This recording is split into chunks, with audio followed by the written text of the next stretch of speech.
C'est une opération d'envergure, pourtant parfois oubliée de l'histoire. L'autre débarquement, celui des Alliés et des forces françaises en Provence, il a eu lieu le 15 août 1944, en pleine Seconde Guerre mondiale. 118 Saint-Pierret et Miquelonais y ont participé et parmi eux, André Friou n'a rien oublié. Il avait alors 19 ans. Demain, vous découvrirez un témoignage exceptionnel, mais d'abord quelques explications avec Frédéric Dott et Jérôme Angy.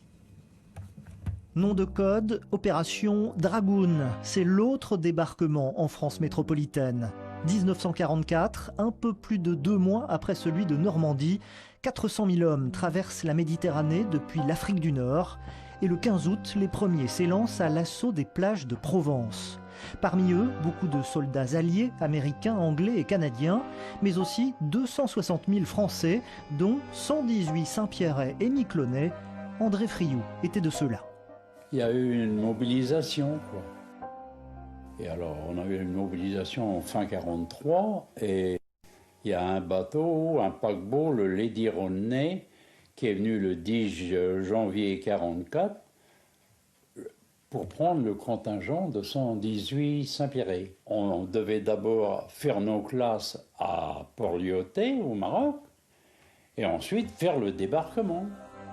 Objectif, bouter les soldats allemands hors de France en remontant la vallée du Rhône.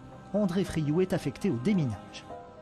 Nous, on ne faisait pas la guerre avec un fusil, on préparait le terrain pour que les chars puissent passer. Et je vous dis que c'était dangereux. Si on faisait une fausse manœuvre, on perdait les mains et la tête. Quand vous avez une mine devant vous, c'est pas le moment de se tromper, parce que les Allemands les piégeaient beaucoup, les mines. D'ailleurs, le Saint-Pierret qui est mort, c'est parce qu'il ne s'est pas méfié. Il y avait une grenade à manche qui était posée sur le rebord d'une fenêtre quand il s'arrivait dans un cantonnement. Il a cru qu'il allait la démorcer, tout au moins il n'a pas pensé qu'elle pouvait être piégée. Mais quand il l'a levée, elle a explosé. Il a perdu les mains et la poitrine criblée d'or. Il est mort sur le coup, quoi.